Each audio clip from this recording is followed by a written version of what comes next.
بسم اللہ الرحمن الرحیم۔ یہ واقعہ صرف ایک حکایت نہیں بلکہ توکل، فقر، عشق مرشد اور دست غیب کی نصرت کا زندہ ثبوت ہے جو دلوں کو ہلا دیتا ہے۔ یہ داستان ہے ایک مجبور مگر باوقار سید زادے کی، ایک کامل ولی اللہ کی بے مثال سخاوت کی، اور ایک عاشق مرشد کی ایسی عقیدت کی جس کی مثال تاریخ میں کم ہی ملتی ہے۔ یہ وہ لمحہ ہے جہاں دنیا کی آنکھوں کو پرانے بوسیدہ جوتے نظر آتے ہیں، مگر اہل دل کو رب کی رضا، مرشد کی خوشبو اور ولایت کی شان دکھائی دیتی ہے۔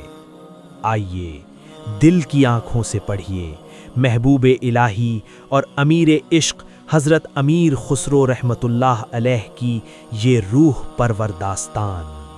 ایک دن ایک سید زادہ حضرت نظام الدین اولیاء رحمۃ اللہ علیہ کی خدمت میں حاضر ہوا اور فرمایا کہ یا حضرت نظام الدین اولیاء، میں ایک غریب سید زادہ ہوں، سر پر جوان بیٹیوں کا بوجھ ہے، سادات گھرانے کی نسبت ہونے کی وجہ سے زکوٰۃ بھی نہیں لے سکتا۔ آپ میرے دینی بھائی ہیں اور سید بھی ہیں، آپ میری مدد کریں۔ حضرت نظام الدین اولیاء رحمۃ اللہ علیہ نے اس سید زادے کو عزت و تکریم کے ساتھ بٹھایا اور خادم سے بلا کر کہا کہ آج کوئی نظر و نیاز آئی خانقاہ میں؟ خادم نے عرض کی کہ یا سیدی، ابھی تک تو کوئی نہیں آئی، لیکن جیسے ہی آئی میں آپ کو اطلاع دوں گا۔ آپ رحمۃ اللہ علیہ نے سید زادے کو تسلی دی اور فرمایا کہ اللہ تعالیٰ پہ بھروسہ کریں، وہ دست غیب سے کوئی نہ کوئی انتظام فرما دے گا۔ لیکن 3 دن گزر گئے اور کوئی نیاز نہ آیا۔ سید زادہ مایوس ہو گئے اور اجازت طلب کی واپسی کی۔ حضرت محبوب الہی رحمۃ اللہ علیہ کو بہت دکھ ہوا کہ مہمان خالی ہاتھ جا رہا ہے۔ آپ نے اسے چند پل کے لیے روکا، اندر سے اپنے نالین لا کر دے دیے اور فرمایا کہ بھائی، اس فقیر کے پاس تمہیں دینے کے لیے اپنے ان جوتوں کے علاوہ کچھ نہیں ہے، یہ لے جاؤ۔ سید زادہ جوتے لے کر چل پڑے اور سوچنے لگے کہ ان پرانے بوسیدہ جوتوں کا کیا کروں گا۔ دوسری طرف بادشاہ سلطان محمد تغلق کسی جنگی مہم سے واپس آ رہا تھا، اور حضرت امیر خسرو رحمۃ اللہ علیہ بھی سلطان کے ساتھ تھے۔ حضرت امیر خسرو رحمۃ اللہ علیہ نے سلطان کی شان میں قصیدہ کہا تو سلطان نے خوش ہو کر 7 لاکھ چیتل سکہ رائج الوقت سے نوازا۔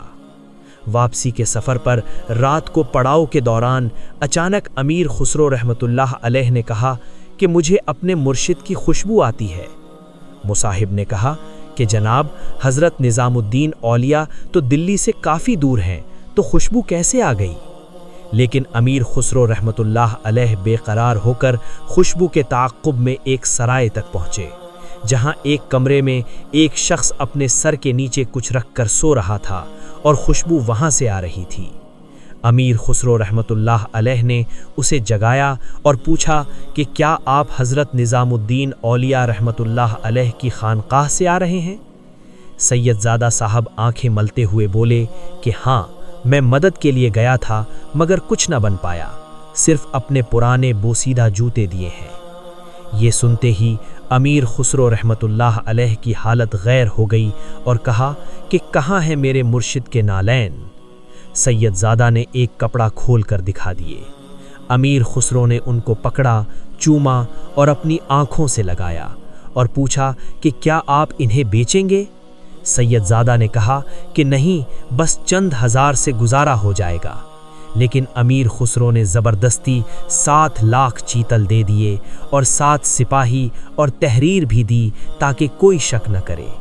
پھر خانقاہ میں داخل ہو کر نالین اپنی دستار میں لپیٹ کر حضرت نظام الدین اولیاء رحمۃ اللہ علیہ کے سامنے رکھے اور زار و قطار رو رہے۔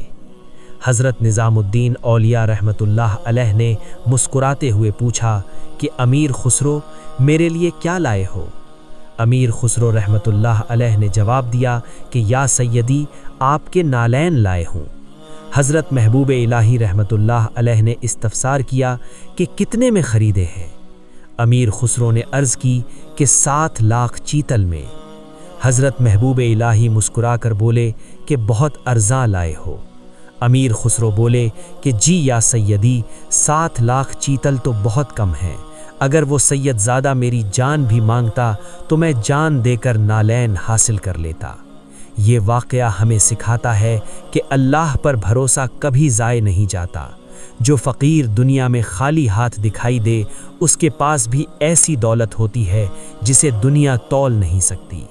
حضرت نظام الدین اولیاء کا فقر، ان کا توکل اور ان کی نظر کرم، اور حضرت امیر خسرو کی اپنے مرشد سے بے مثال محبت، یہ سب اس بات کا اعلان ہے کہ مرشد سے جڑنے والا کبھی محروم نہیں رہتا۔